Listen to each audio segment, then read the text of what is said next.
Karena itu saya mengajak Anda membuka di dalam kitab Kejadian pasal yang ke-49, ayat yang ke-22 sampai ayat yang ke-24.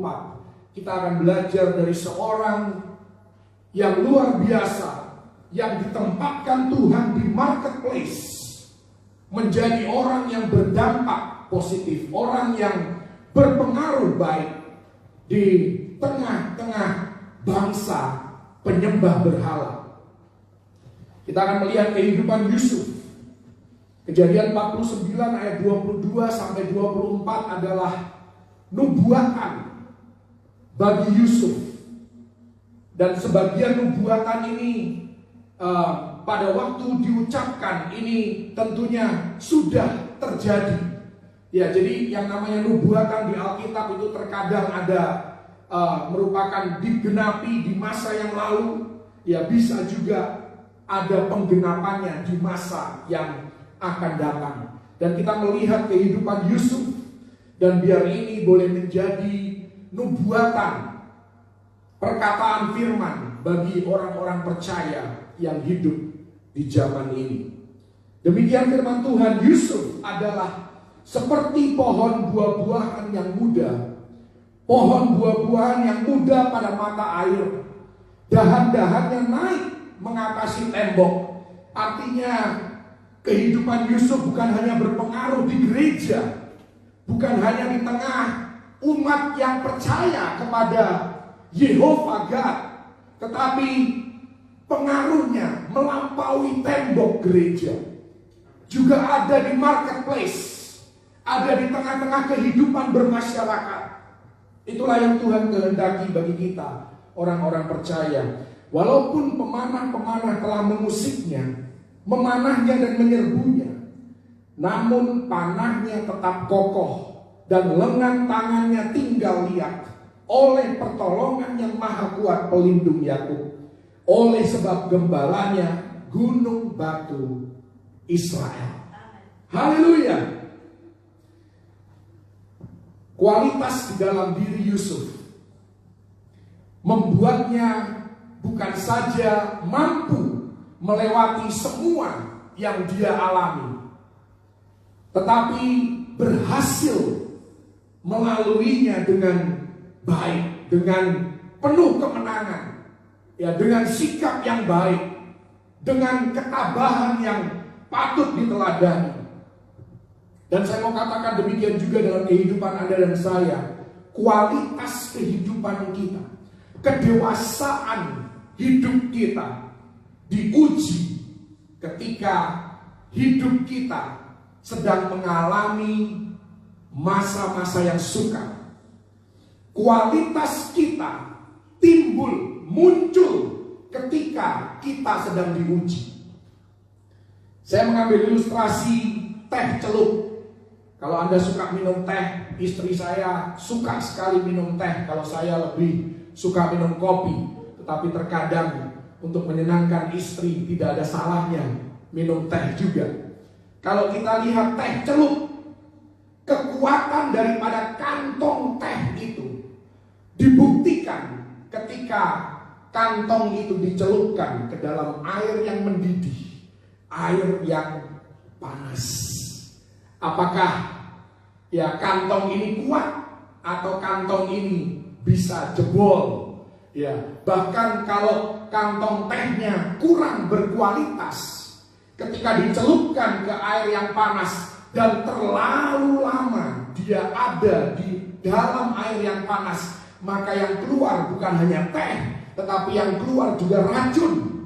Ya, itulah terkadang kualitas, kalau belum kualitasnya teruji, ketika dimasukkan ke dalam air yang panas, maka yang keluar omelan, komplainan, keluh kesah, kritikan, perkataan yang negatif, karena kualitasnya belum teruji.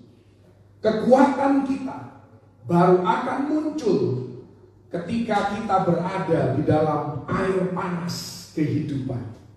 Kesukaran punya cara untuk meningkatkan kualitas hidup kita Apakah kita sudah mengalami pertumbuhan? Apakah kita sudah mengalami kedewasaan di dalam kerohanian kita, di dalam kehidupan kita? Saya mau memberikan satu ilustrasi tentang seorang anak yang hidupnya begitu berbeban berat. Dia punya penderitaan, masalah yang silih berganti terjadi dalam hidupnya. Kemudian karena dia sudah lelah, dia datang kepada ayahnya untuk curhat, untuk minta hikmat, untuk minta masukan, untuk minta nasihat. Dan ayahnya tidak panjang lebar, dia memberikan perkataan-perkataan yang kosong. Dia menyuruh anaknya untuk mengambil 3 hal ya dari dapur. Yang pertama yang harus diambil adalah kentang. Yang kedua adalah telur. Yang ketiga adalah biji kopi. Anaknya bingung, tetapi ayahnya cuma bilang, lakukan saja. Kemudian setelah 3 hal ini terkumpul, maka ayahnya bilang, tolong ambil 3 panci dan isilah setiap panci dengan air panas, dengan air yang mendidih. Setelah itu anaknya sudah siapkan semua yang diminta oleh ayahnya. Dan akhirnya ayahnya cuma bilang, oke, sekarang masukkan kentang itu ke dalam air panas yang satu. Masukkan telur ke dalam air panas yang kedua. Dan masukkan biji kopi ke air panas yang ketiga. Anaknya mulai bingung apa maksud daripada ayahnya. Ayahnya menunggu 5 menit, 10 menit, 20 menit, baru kemudian ayahnya mulai berkata-kata. Dan ayahnya berkata, dia katakan begini, kamu lihat nak, kentang ini tadinya keras sebelum dimasukkan ke air panas. Kentang terlihat kuat, tetapi begitu masuk ke air yang mendidih, ke air yang panas, yang keras tadi menjadi lemah, menjadi lembut. Yang kedua telur. Telur ini cangkangnya tipis, mudah pecah, ya terlihat rapuh. Tetapi ketika dia dimasukkan ke air yang panas, maka di dalam daripada telur itu, kandungan di dalamnya mulai mengeras dan menjadi kuat, tidak mudah dipecahkan dari kondisi awalnya yang sangat-sangat rapuh. Dan yang terakhir, biji kopi atau bubuk kopi ketika dimasukkan ke air yang panas ini lebih luar biasa lagi. Karena biji kopi atau bubuk kopi ini berubah menjadi sesuatu yang baru. Bukan hanya berubah menjadi sesuatu yang baru, tetapi memberikan aroma yang menenangkan, aroma yang membuat seseorang yang mencium baunya menjadi rasa nikmat. Aduh, kopi, jadi kepingin minum kopi. Demikian juga dalam kehidupan kita. Pertanyaannya, apakah kita seorang kentang, seorang telur, atau seorang biji kopi? Itu baru akan teruji dan dibuktikan ketika hidup kita dicelupkan ke dalam air panas kehidupan. Apakah yang keluar adalah kentang? Ternyata kita tidak sekuat kelihatannya. Atau kita seperti telur, kelihatannya lemah. Tetapi begitu di dalam air yang panas menjadi keras, menjadi kuat, tidak mudah pecah. Atau yang jauh lebih baik lagi, kita seperti bubuk kopi.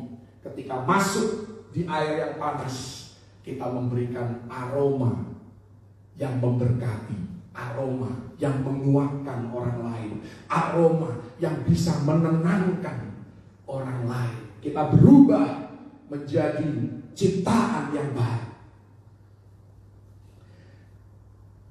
Anak panah yang ditujukan kepada Yusuf mengungkapkan sifatnya, mengungkapkan kekuatannya.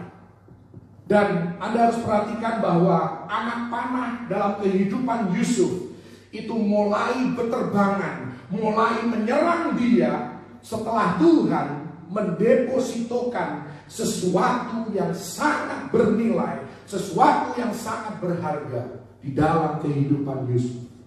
Jadi saya mau katakan, kalau hari ini kehidupan Anda penuh dengan panah-panah yang berterbangan, banyak serangan yang berusaha menjatuhkan Anda, banyak hal-hal negatif yang terjadi tidak sesuai dengan harapan Anda, percayalah bahwa semua itu terjadi karena Tuhan sudah menanamkan, Tuhan sudah mendepositokan hal yang berharga di dalam kehidupan Anda. Tuhan sudah menyiapkan masa depan yang penuh dengan kemenangan, yang gilang gemilang, masa depan yang penuh dengan harapan. Karena itu musuh dengan segala upayanya akan berusaha menghambat kemajuan kita, akan berusaha supaya kita gagal di dalam mencapai potensi maksimal yang Tuhan siapkan bagi kehidupan Anda dan saya. Makanya kita melihat anak panah itu berterbangan dan menyerang, berusaha menyakiti kehidupan kita, membuat kita kepingin menyerah terhadap situasi dan kondisi. Kita lihat itu dalam kehidupan Yusuf. Yusuf diberikan, didepositokan di dalam dirinya mimpi yang besar oleh Tuhan. Dan sejak saat itu anak panah itu mulai berterbangan menyerang hidupnya. Yang pertama, anak panah kebencian dan kedengkian. Mari kita lihat Kejadian 37 ayat yang keempat. Kejadian 37 ayat yang keempat, di sana dikatakan, setelah dilihat oleh saudara-saudaranya bahwa ayahnya lebih mengasihi Yusuf dari semua saudaranya, maka bencilah mereka itu kepadanya dan tidak mau menyapanya dengan ramah. Ayat yang kelima, perhatikan polanya.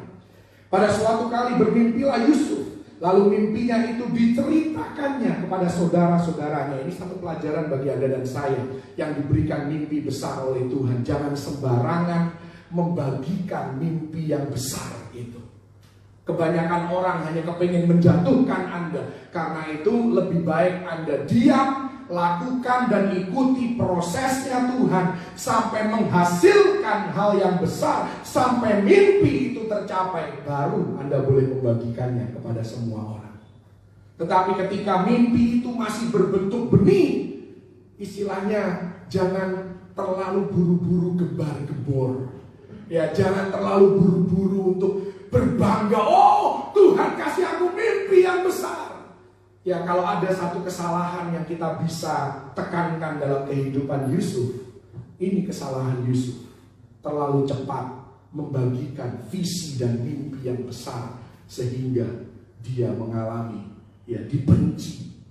Bahkan di sini dikatakan ayat yang kelima tadi, mereka lebih benci lagi kepadanya. Kalau tadi cuma benci, sekarang lebih benci lagi, saudara. Perhatikan ayat yang ke-8. Lalu saudara-saudaranya berkata kepadanya, apakah engkau ingin menjadi raja atas kami? Apakah engkau ingin berkuasa atas kami? Jadi makin bencilah mereka kepadanya karena mimpinya dan karena perkataannya itu. Yang pertama benci, lebih benci, makin benci, saudara. Ini 3 kali lipat kebencian. Anak panah kebencian diserang, yang menyerang dalam kehidupan Yusuf. Bukan hanya kebencian, tetapi juga kedengkian. Ayat yang ke-11 dikatakan, maka iri hatilah saudara-saudaranya kepadanya, tetapi ayahnya menyimpan hal itu dalam hatinya. Jadi ini panah yang pertama, saudara. Kebencian 3 kali lipat dan kedengkian dari saudara-saudaranya. Anak panah kedua yang menyerang kehidupan Yusuf adalah anak panah penolakan dan pengkhianatan. Ya, ini hanya beberapa contoh saja dari kehidupan Yusuf. Mungkin dalam kehidupan Anda ada anak panah yang lain yang menyerang dalam kehidupan Anda, berusaha mematikan motivasi Anda untuk mengejar mimpi yang Tuhan berikan dalam kehidupan kita. Kita melihat di sini Yusuf ditolak, Yusuf dikhianati oleh saudara-saudaranya, dia hendak dibunuh. Tetapi muncul Ruben yang menyelamatkan dia, yang berusaha untuk membujuk saudara-saudara yang lain supaya tidak membunuh Yusuf. Tetapi pada akhirnya yang membuat Yusuf benar-benar tidak dibunuh adalah Yehuda. Ini di sini kita belajar Yehuda artinya pujian penyembahan. Yusuf menggambarkan mimpi yang besar. Kalau Anda mau menyelamatkan mimpi Anda harus terus hidup di dalam pujian penyembahan kepada Tuhan. Anda harus terus, Ruben artinya behold the Son, artinya pandanglah kepada Yesus, pandanglah kepada anak domba Allah, pandanglah kepada anak Allah yang tunggal, yang dikasihi oleh Bapa. Maka mimpi kita tidak akan pernah mati. Mimpi kita akan tetap hidup sekalipun sempat sekarat. Yusuf dilemparkan ke sumur kering, dan atas saran Yehuda dia dijual ke orang Ismail serta dibawa ke Mesir. Ini ironis. Ada pelajaran teologi yang sangat mendalam dari kisah ini. Karena Yusuf ini siapa? Yusuf ini cicitnya Abraham. Benar? Cicitnya Abraham. Abraham membuang Ismail. Benar? Ismail diusir. Itu dosanya Abraham. Tetapi seperti Roma 4 katakan, ya, dosanya Abraham, dosa orang percaya, ternyata tidak diperhitungkan oleh Tuhan. Justru dosanya Abraham dipakai oleh Tuhan untuk menyelamatkan cicitnya. Itu dahsyat Tuhan Yesus. Haleluya. Ya, karena itu Daud diberikan visi tentang perjanjian baru. Dia tulis dalam Mazmur 32, berbahagialah orang yang dosanya, yang pelanggarannya, yang kesalahannya tidak diperhitungkan oleh Tuhan. Jadi dosa orang percaya bukan berarti dosa tidak ada konsekuensinya, tetapi di mata Tuhan, bagi orang percaya, semua dosa sudah Dia selesaikan, Dia bereskan di Kalvari. Itulah yang kita peringati hari ini melalui perjamuan asa yang kudus. Kita bersyukur bahwa dosa kita tidak lagi diingat oleh Tuhan. Bahkan Tuhan sanggup mengubahkan dosa dan kesalahan dalam hidup kita untuk kebaikan generasi penerus kita. Haleluya. Dalam keadaan tidak berdaya, Yusuf tentunya merasa takut. Dan dia memohon kepada saudara-saudaranya. Tetapi sama sekali mereka tidak menghiraukan ketakutan daripada Yusuf. Bahkan begitu keras dan dinginnya hati saudara-saudara Yusuf. Dikatakan dalam Kejadian 37 ayat 25. Ketika Yusuf meronta-ronta minta tolong. Dia memohon-mohon kepada saudara-saudaranya. Jangan bunuh aku, jangan buang aku. Mereka asik lagi makan, saudara. Ini sadis. Ini keji sekali, saudara. Anak panah, penolakan dan pengkhianatan.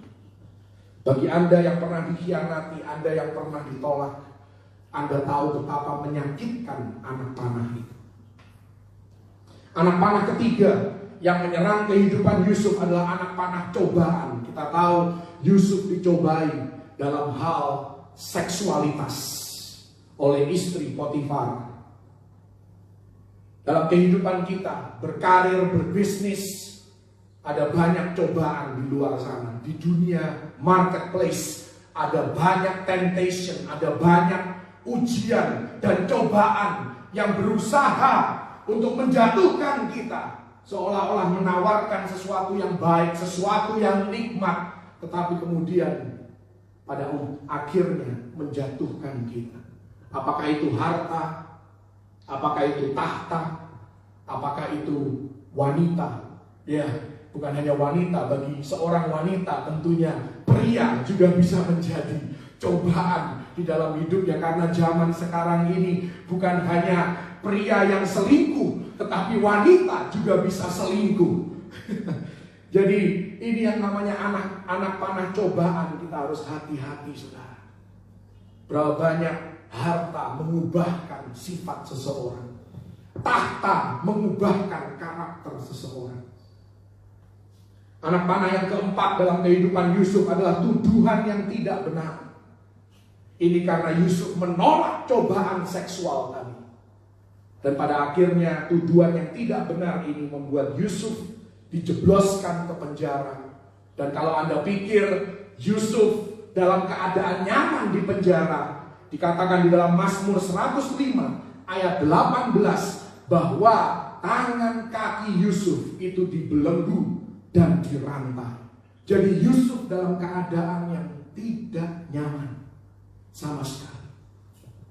Dan kalau Anda sekali lagi pernah mengalami tuduhan yang tidak benar, saya sering mengalami hidup di marketplace, begitu sengit persaingan di dalam mengejar karir, mengejar jabatan yang tertinggi di sebuah perusahaan.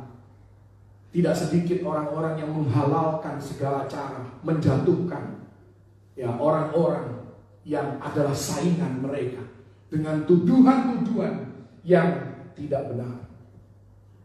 Dan akibat semua anak panah tadi, anak panah kebencian, anak panah iri hati, anak panah penolakan dan pengkhianatan, anak panah cobaan, anak panah tuduhan yang tidak benar, anak panah yang kelima yang menyerang kehidupan Yusuf. Dan hari ini juga menyerang kehidupan banyak orang adalah anak panah kebingungan dan tawar hati. Biasanya orang kalau sudah mengalami serangan demi serangan, maka motivasinya sudah mulai turun. Saya merasakan hal ini dalam kehidupan saya. Dan kita mulai bingung, benar gak sih Tuhan Engkau mau aku sukses? Benar gak sih Tuhan Engkau mau aku mendapatkan jabatan yang tinggi dan berpengaruh dalam suatu perusahaan? Benar gak sih Tuhan mimpi yang Kau berikan dalam hidupku? Mulai bingung dan mulai ada rasa tawar hati. Sudahlah Tuhan, aku puas dengan keadaanku sekarang. Aku gak mau harus berjuang lagi. Aku gak mau harus bergumul lagi. Aku gak mau harus susah-susah dan menderita lagi. Sudah cukup sampai di sini saja. Akhirnya kita settle down. Kita menerima hal yang less than the best, kurang dari yang terbaik, dari yang Tuhan mau sebenarnya. Kenapa? Karena kita bingung, kita tawar hati.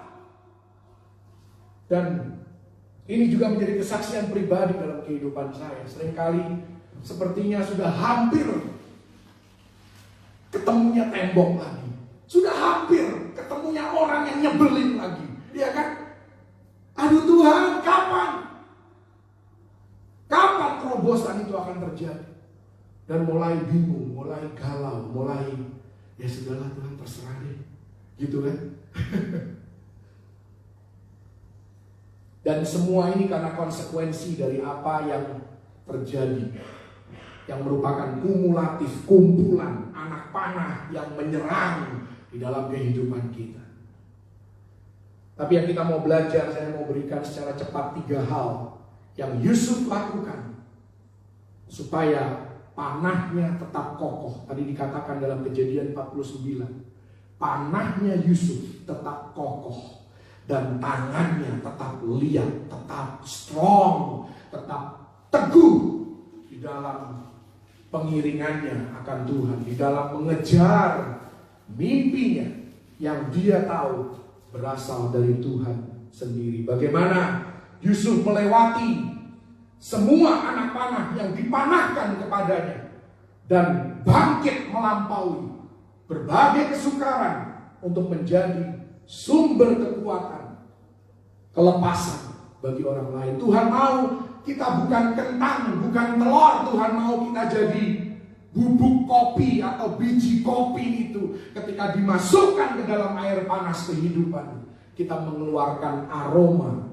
yang membuat kehidupan orang lain menjadi bangun dan bangkit. Haleluya. Yang pertama yang membuat Yusuf kuat adalah Yusuf menjaga hubungan pribadinya dengan Tuhan, dan dia tetap mengabdi kepada Tuhan dalam segala hal. Apapun yang terjadi, dalam keadaan bingung, dia tetap mengabdi kepada Tuhan, dalam dikianati, dalam dicobai, di tengah badai kehidupan, dia tetap menjaga hubungan pribadinya dengan Tuhan. Hari-hari ini tidak ada yang bisa membuat kita kuat selain hubungan pribadi kita dengan Yesus. Kemana lagi Anda keluar? Ya, ancamannya virus. Anda buka WA, Anda buka Facebook, Anda buka Instagram, isinya berita rest in peace. Yang ini mati, yang itu mati. Ya, tahun lalu pandemi, orang-orang yang kena itu biasanya orang-orang yang tidak kita kenal. Hari-hari ini semakin dekat ke lingkaran hidup kita. Orang-orang yang kena, hampir semuanya kita kenal.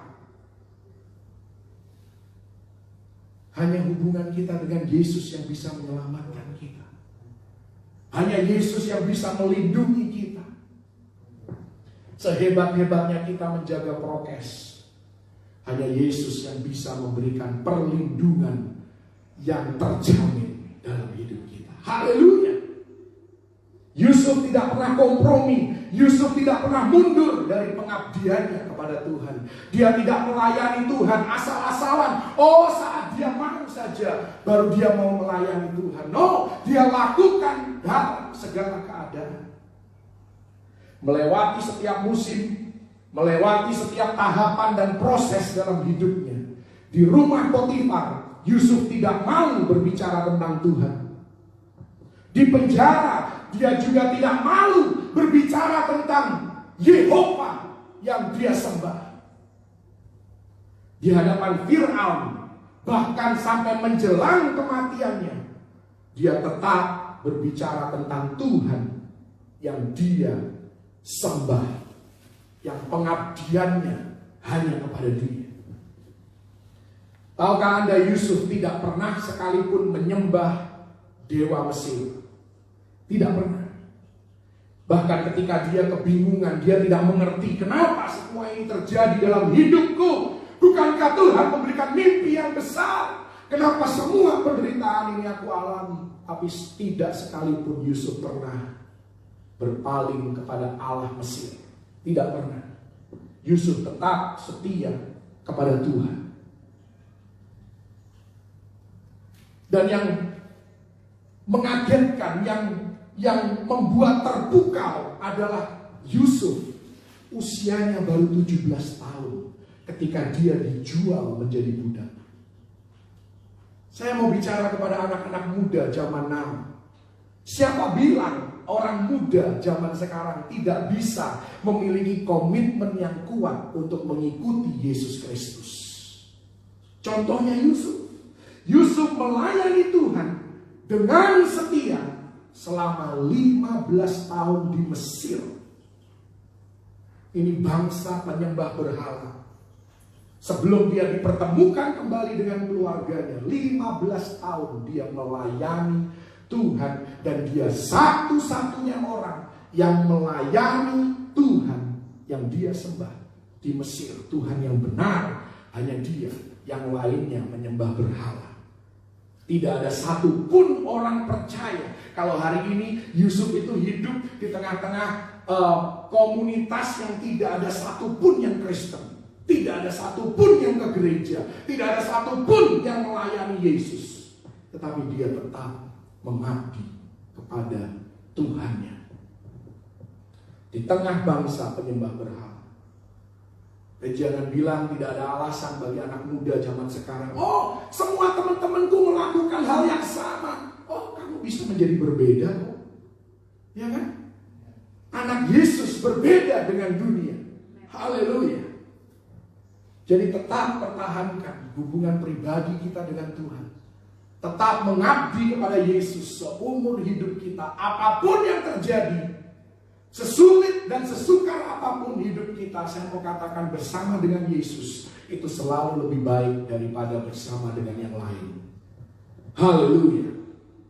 Yang kedua, kenapa Yusuf bertahan dan akhirnya berkemenangan? Karena Yusuf adalah orang yang mau beradaptasi. Dia mau menyesuaikan diri. Ini yang tadi saya mau katakan, bahwa memang perlindungan ilahi itu dari Yesus. tetapi ada bagian yang harus kita lakukan. Kita harus menyesuaikan diri, kita harus beradaptasi. Dan dimanapun dia ditempatkan, Yusuf beradaptasi. Baik itu di rumah Potifar, di penjara, ketika berkuasa di istana Fir'aun, dia beradaptasi, dia belajar bahasanya, dia belajar budaya Mesir, bukan untuk mengadopsinya dalam kehidupannya. Dia belajar supaya dia bisa berguna bagi orang lain, supaya dia bisa melayani orang lain, supaya dia bisa menunjukkan perbedaan antara dewa-dewa Mesir dengan Tuhan yang dia sembah.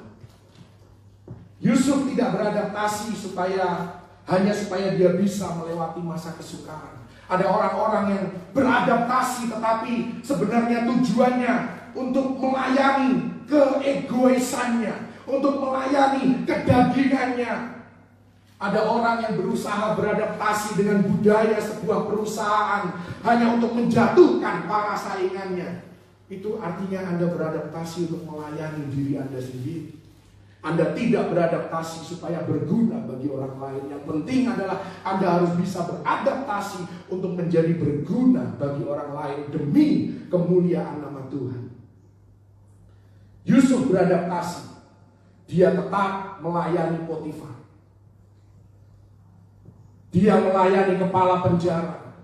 Dia melayani juru minum dan juru roti yang dijebloskan ke penjara bersama-sama dengan dia. Dan setelah berkuasa pun dia tetap melayani Fir'aun. Itulah adaptasi yang benar. Melayani Fir'aun bukan untuk menjilat dia, tetapi supaya dia menjadi berguna, menyelamatkan kehidupan bangsanya, untuk memuliakan Tuhannya. Haleluya. Dunia barangkali tidak akan pernah menjadi seperti yang kita harapkan. Banyak hal terjadi di luar kendali kita. Kita merasa aku sudah layak dipromosi, aku sudah layak untuk mendapatkan jabatan yang berpengaruh. Tapi ternyata yang kita alami tidak sesuai dengan yang kita harapkan. Apa respon kita? Maukah kita beradaptasi? Maukah kita menyesuaikan diri bagaimana aku bisa menjadi berguna bagi orang yang aku harus taat dan tunduk, pemimpin yang Tuhan tempatkan di dalam kehidupanku. Ini seringkali terjadi. Adaptasi yang benar harus kita lakukan ketika dalam satu organisasi ada perubahan, ada restrukturisasi, ada perubahan pemimpin. Maka kita perlu untuk adaptasi, kita perlu untuk menyesuaikan diri. Kejadian 39 ayat yang kedua, ini ayat yang luar biasa. Karena di sana dikatakan Tuhan menyertai Yusuf sehingga ia menjadi seorang yang selalu berhasil dalam pekerjaannya. Anda tahu ayat ini diperkatakan tentang Yusuf pada saat dia statusnya masih budak. Betapa berbedanya definisi kesuksesan Tuhan dengan definisi kesuksesan dunia. Orang dunia berkata, kamu budak, mana bisa dikatakan kamu itu sukses. Tapi tidak demikian dengan Tuhan. Sekalipun kamu budak, kata Tuhan, kamu adalah orang yang sukses. Haleluya. Itulah Tuhan kita. Tidak peduli apa yang terjadi di musim tertentu dalam hidup kita. Kalau kita mau beradaptasi dan kita mau minta pertolongan Tuhan, maka kita bisa sukses dimanapun kita berada, dalam peran apapun yang Tuhan percayakan di dalam kehidupan kita. Kemampuan beradaptasi adalah hal yang sangat-sangat penting, khususnya hari-hari ini yang semakin tidak menentu arah ke depannya. Anda kalau pergi ke gedung pencakar langit, kalau Anda diam sejenak, Anda akan merasakan setiap berapa detik ada goyangan-goyangan. Goyangan itu diperlukan. Karena kalau Anda merasakan goyangan itu, Anda seharusnya merasa aman ada di dalam gedung itu. Kenapa? Karena Karena gedung itu sudah dipasang yang namanya anti gempa. Untuk menjadi gedung yang anti gempa, gedung itu harus fleksibel, harus bisa goyang sedikit, tidak bisa terlalu rigid, terlalu kaku. Karena bangunan struktur yang terlalu kaku, ketika kena angin berulang-ulang, maka bangunan itu gampang retak, gampang roboh. Tapi bangunan yang semakin tinggi bangunan itu harus semakin fleksibel. Demikian juga di dalam kehidupan kita, kemampuan untuk beradaptasi menjadi sangat-sangat penting di dalam menghadapi setiap musim kehidupan kita. Yang ketiga dan yang terakhir ini sangat penting bagi kita. Kalau kita mau kuat di dalam menjalani hidup ini, berkemenangan, tetap kokoh, sekalipun anak panah itu berterbangan dari manapun.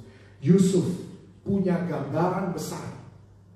Yusuf mengenali dan melihat tangan Tuhan bekerja di setiap situasi yang dihadapinya. Dan dia menyadari. Kejadian 40 ayat 14 dikatakan, ingatlah kepadaku apabila keadaanmu telah baik nanti. Tunjukkanlah terima kasihmu kepadaku dengan menceritakan hal ikhwalku kepada Fir'aun, dan tolonglah keluarkan aku dari rumah ini. Ini adalah seruan permohonan daripada Yusuf kepada juru minum yang dia tahu akan dibebaskan oleh Fir'aun, dikembalikan pada posisinya. Tetapi apa yang terjadi?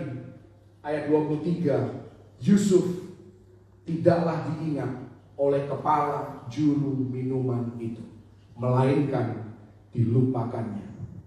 Dan karena Yusuf dilupakan, maka masa dia di penjara bertambah lagi sekitar 2 atau 3 tahun lamanya, dalam keadaan dirantai dan dibelenggu. Tetapi Tuhan tetap memberkati dia, Tuhan tetap menyertai dia. Di semua kejadian buruk yang menimpa hidup Yusuf, dia tetap melihat tangan Tuhan bekerja. Dia melihat bahwa semua ini diorkestrasikan, dipakai oleh Tuhan untuk menuju kepada suatu kebaikan. Bukan Tuhan sumber malapetaka di dunia ini, tetapi Tuhan memakai malapetaka di dunia ini untuk membawa kebaikan bagi mereka yang mengasihi Dia dan yang terpanggil oleh rencananya. Yusuf akhirnya dikeluarkan dari penjara ketika tidak ada satupun orang yang bisa mengartikan mimpi Fir'aun. Dan setelah diangkat menjadi penguasa Mesir di bawah Fir'aun, itu pun tidak membuat Yusuf lupa diri, menjadi sombong, menjadi pahit hati, dan berusaha balas dendam kepada saudara-saudaranya. Justru dia punya kerinduan untuk merangkul keluarganya kembali, mengumpulkan mereka di satu tempat, dan memberkati, memelihara hidup mereka. Kenapa Yusuf bisa tidak pahit hati, tidak kepingin balas dendam? Karena dia melihat bahwa semua ini bukanlah rekaan manusia, tetapi tangan Tuhan bekerja.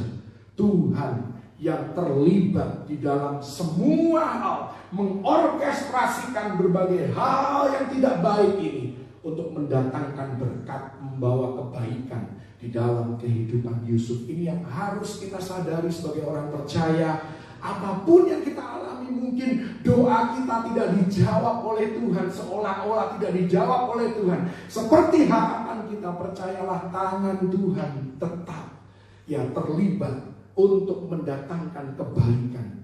Semua yang harus kita alami, mungkin kita merasa, oh Tuhan, aku mau dari A ke B, ini garis lurus. Tetapi ternyata Tuhan bawa kita ke C dulu, ke D dulu, sampai bahkan mungkin ke Z dulu, baru balik ke B. Tapi di dalam semua ini Tuhan yang pegang kendali, Tuhan yang mengatur dan memelihara kehidupan kita. Tidak perlu kita menjadi pahit hati, tidak perlu kita menjadi keras di dalam diri kita seperti telur tadi kan saudara. Mungkin awalnya kelihatan baik-baik, hatinya lunak, ya kan? Begitu dimasukkan ke air panas, hatinya jadi keras, kepalanya jadi kepala batu. Tuhan tidak mau respon yang demikian. Tuhan juga tidak mau kita hancur seperti kentang. Ketika dimasukkan ke air yang panas, mungkin kita terlihat kuat di luar. Begitu menghadapi krisis, ternyata kita, saya suka bahasa Inggrisnya, you crumble. Crumble itu artinya rontok. Tuhan tidak mau kita rontok. Tuhan mau kita menjadi seperti bubuk kopi. Ketika dimasukkan ke dalam air panas kehidupan, kita memberikan aroma yang baik. Bagaimana kita bisa memberikan aroma yang harum? Karena kita menyadari bahwa Allah turut bekerja di dalam segala hal untuk mendatangkan kebaikan bagi Anda dan saya yang mengasihi dan berharap hanya kepada Dia. Makanya dikatakan Kejadian 50 ayat 20, ini ayat yang terakhir. Engkau mereka-rekakannya untuk kejahatan, tetapi Tuhan mereka-rekakannya untuk kebaikan, membawa keselamatan, menjadi berkat. Haleluya. Haleluya. Jadi jangan kita khawatir, jangan kita galau, jangan kita gelisah. Memang secara manusiawi kita bisa takut, kita bisa khawatir. Tetapi seperti anak panah itu kan, kadang busur itu harus ditarik dulu mundur. Kita merasa, kok hidupku makin lama makin mundur ya, bukan makin maju ya, makin mundur ya. Karena Tuhan sedang men-stretch kita, Tuhan sedang meregangkan busur itu. Sampai suatu saat kita siap, maka anak panah itu akan dilepaskan dan kita akan terbang jauh, menjangkau jarak yang jauh lebih daripada apa yang kita bisa raih dengan kekuatan kita sendiri. Kalau kita mau mengikuti prosesnya Tuhan, sekalipun kadang tidak enak, kok mundur lagi, kok makin jauh kayaknya. Tapi percayalah, Tuhan sedang mempersiapkan kita seperti anak panah itu, ditembakkan, dilepaskan sejauh mungkin menjadi berkat bagi banyak orang demi kemuliaan nama Tuhan. Karena itu tetaplah jaga hubungan pribadi dengan Tuhan Yesus, tetap mengabdi kepada Yesus. Ya, beradaptasilah dengan situasi dan kondisi yang dimana Tuhan tempatkan kita. Yang ketiga, Anda harus tetap mengenali keterlibatan Tuhan, bekerjanya Tuhan di dalam segala hal. Maka percayalah, kita akan menjadi orang-orang percaya yang kuat, yang terus menjadi berkat, memberikan aroma keharuman dimanapun kita berada, kemanapun kita pergi. Tuhan Yesus memberkati.